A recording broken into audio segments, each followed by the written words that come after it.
Hi, welcome to Responsive Portfolio website using HTML5, CSS3 and JavaScript training course from the training series of Cheetah Academy. We provide training course in the field of web developing. In Cheetah Academy, we teach you how to use CSS, HTML, Vue.js, JavaScript, Bootstrap, numerous tools, programming languages, and frameworks and libraries.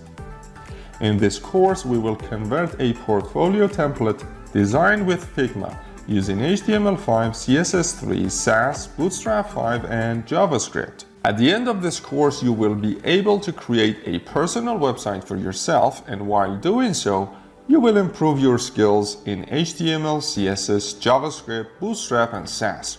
Additionally, you will learn how they work together and create a website. Furthermore, you will learn how to work better and more effectively with Visual Studio Code. Moreover, you will be taught how to make a website responsive so that it works well and can be viewed without any problems on different devices by the users.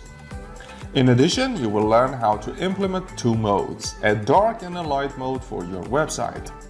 The objectives of this training course are, firstly, improving your skills and taking a few steps towards becoming a professional. Secondly, helping you learn the basic skills to create a valuable product. And finally, assisting you in creating a good and presentable portfolio. Whether you are a front-end developer at beginner, junior, or mid-level, this training will help you improve your skills in front-end web development.